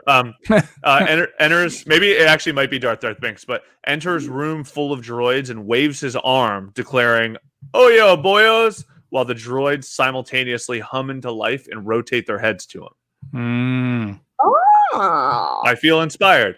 So, and then the next comment down, which I don't know enough about the movies to know if this is even verifiable, but like, so the person goes, so the title Phantom Menace refers to Jar Jar then? He was the real menace all along? I can get behind this. So Phantom, obviously, like, what is the Phantom Menace? Jar Jar being the Phantom Menace. Yeah, the Palpatine was never a phantom from the audience's perspective. We all knew who the eventual Emperor was. They didn't even really bother to mask this hologram face. Jar Jar was the intended villain that was to be unmasked and shock everyone. The requisite middle chapter, I am your father caliber reveal moment. Because, of course, like the mirroring. Sadly, it didn't make it to fruition. Not until this December, anyway. So 12/22/15 edit for visibility. Some of the GIFs in the original post that are supposed to be slow motion are no longer blah, blah, blah. Like most things I Reddit. This whatever. Holy crap! I remember the Pinkett review for TPM. One of the things he ranted about was how stupid the title is. What is the Phantom Menace that's lurking in the background the whole time? It's not Maul. It's not Palpatine. It sure as shit is not the Trade Federation. So then what was the title alluding to? This makes so much more sense. Man, what in tarnation? I mean, oh God, dude. Wow. This changes everything. Right at the beginning of TPM, it's right there all along. Obi-Wan Kenobi, I have a bad feeling about this. Qui-Gon Jinn, I don't sense anything. Obi-Wan Kenobi, it's not about the mission, Master. It's something elsewhere, elusive. Ooh, Jar Jar. Jar Jar. I mean, crazy. Very compelling stuff. Okay. The best trick the devil ever played, right? Yeah, it's dude. True. Wow. Man, fascinating. Yeah. I'm like, I've got a lot to think about. I mean, you know what's great about conspiracies like this, dude? Great and bad, because this is literally exactly how American political conspiracy theories come up too. There's a comment right below. Theory. Limparwu was hired by the original poster was hired by Disney to test this plot twist on the fans on the Star Wars subreddit. And they knew that everyone hated Jar Jar, but they wanted to see the reaction if they were to include the big reveal in the movie. So far, the reaction has been positive to the plot twist, so get hype. Get hype. So this was like a fact-finding mission from Lucasfilm. I mean, maybe, I don't know. It's almost too coincidental that all those things line up for him to become more of a player. The other if he was just like a sort of a bumbling idiot that needed a father figure, and the Jedis kind of became the coach that he always wanted and needed, and because of that, he like rose to Senate power. That's pretty good, you know? Yeah. Was that their intention? You know, just let's get this guy out of the woods and into some politics. Maybe. I don't know. Maybe. I like the other one. I mean, it's a little thin. Man. I mean, all I can say for sure is that I am sad that it didn't pan out in the new movies, the Force Awakens, because as we saw, Snoke was not Jar Jar. Right. So right. The Force but that's assuming that the Snoke part is the only part, because I think that, like, you know, there's always a chance that they, you know, like the idea of Snoke being Jar Jar is not the only. I mean, that's not the only thing. That's like one end to this, but the reality is like all these other pieces are still contributors to this, because, you know, Jar Jar could still be the Phantom Menace. Yeah, even if it's not Snoke, it could still be a little bit of, like, you know, there are a lot of characters in Star Wars that are like, I'm like helpful. I'm the one who's puppeteering all this shit, and now I'm gonna fucking get out of here. You know?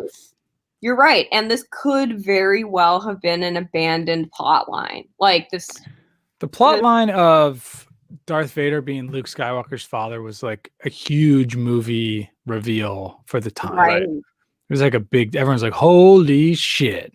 Yeah. So how do you one up that? I mean, I think this could be the only way. Maybe Lucas was thinking in those terms. Like, we need a serious bombshell to reveal eventually, and everyone goes, "What the fuck?"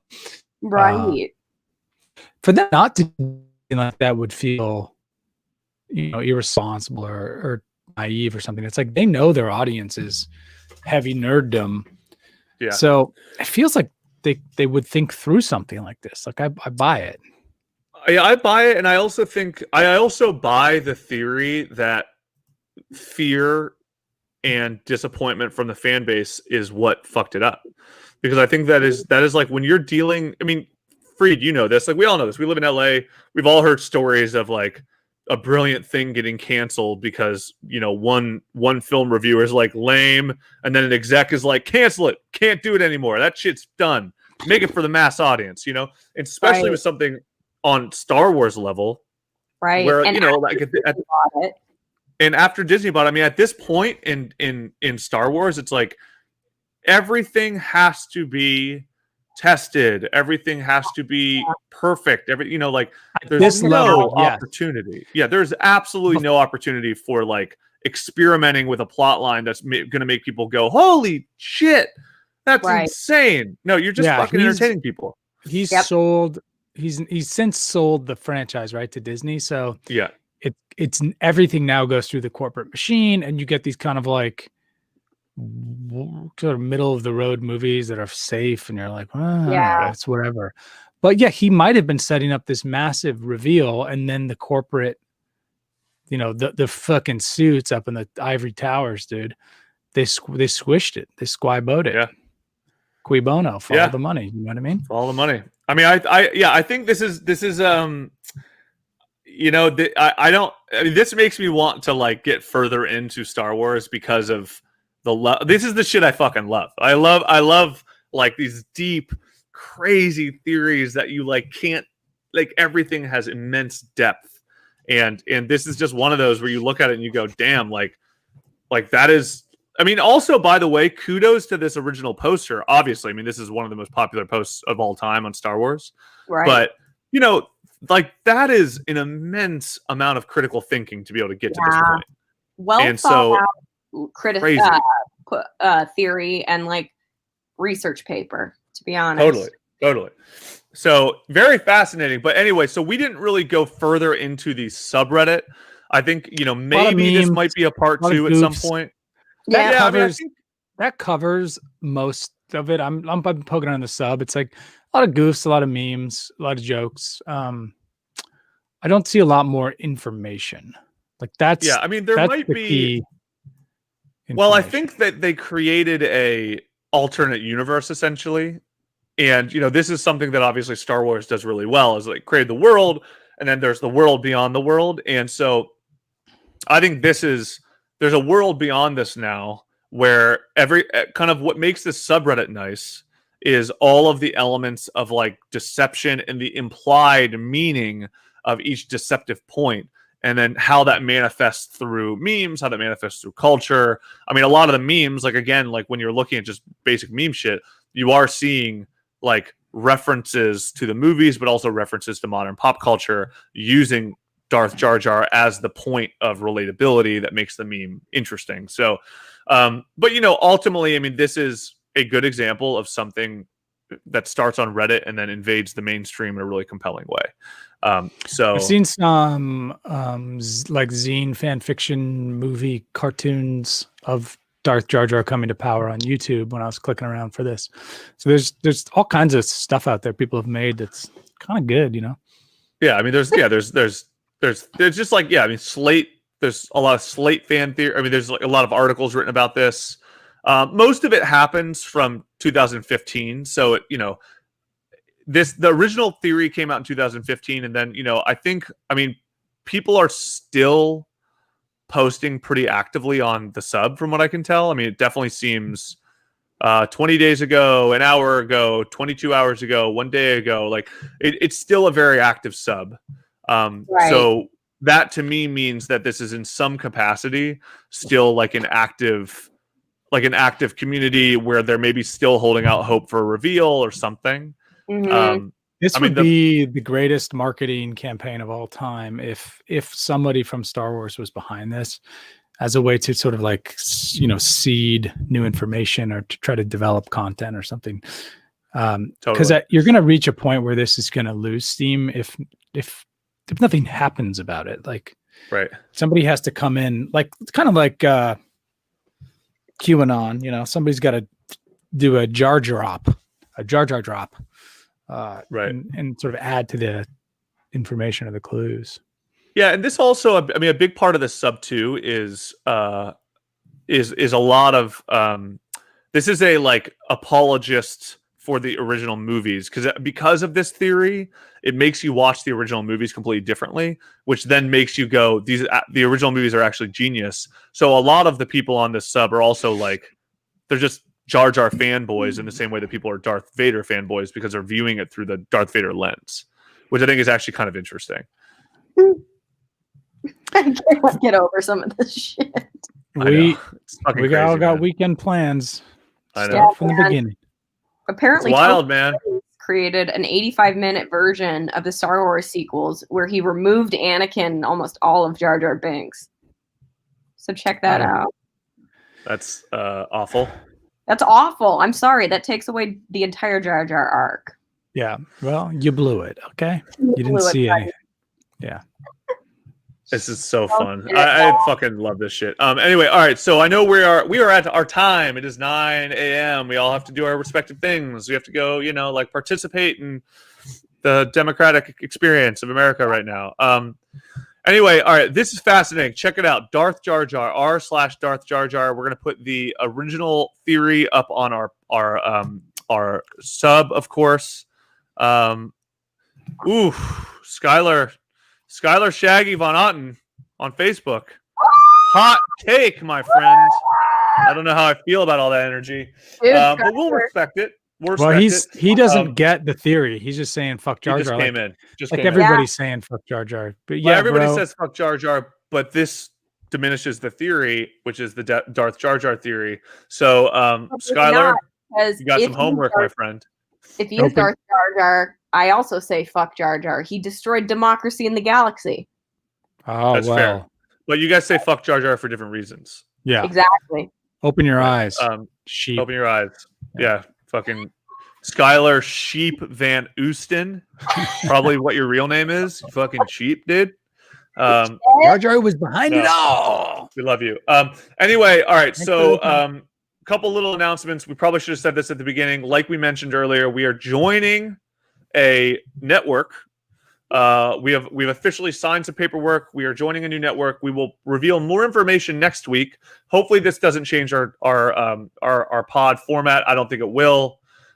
Basically, all it does is it gives us $1 billion. So now we're all moving to Texas, where all the biggest podcasters go to avoid state taxes from boats in Texas. Right. Mm-hmm. Right. But we did join a network. We'll talk a little bit more about that next week. Otherwise, link to or tell your friends, subscribe, follow us on fucking Twitch, follow us on Facebook, and whatever, all those places. Did you Reddit? Our subreddit r/Did You Reddit? What else? Anything else we need? Good luck to America. Yeah, man. Keep your pants this week, everyone. Oh, Skylar asked me about black metal. Love it. Well, that's this conversation for another time, my dude. It's not black metal, but I am wearing a Sun shirt. So that if you're into the doom metal, or even kind of the fucking drone metal, if you will, is that when check it out? Bomb drones play music before they drop one on a wedding. Exactly, dude. That's exactly how it works. Cool. Yeah, it's drone metal is metal made with military grade drones. Cool. Hell yeah. Yeah. Anyway, so all right, this is Did You Reddit talking about Darth Jar Jar, and legalizing meth or decriminalizing meth in Oregon. Shout out all of our r/meth. You've come a long way, Oregon. Congratulations. Good job. No longer a bastion for white supremacy. Yeah, keep working at it. Skylar here has some very, very heavy energy against Jar Jar, which I appreciate it, but I don't condone it because Jar Jar metal. I have turned a corner on Jar Jar, and I think he is the darkest of the metal. Oh, he is the Gaul from Golgoroth of the Star Wars galaxy. Whoa! Hot take. Head. All right. Thanks for listening. This is Did You Reddit? My name is It's Your Dad. I'm Dog Boobs. Free day. Talk to you later. Out here fantasizing about Jar Jar Binks. We'll be here next week. Trevor. Bye. Bye.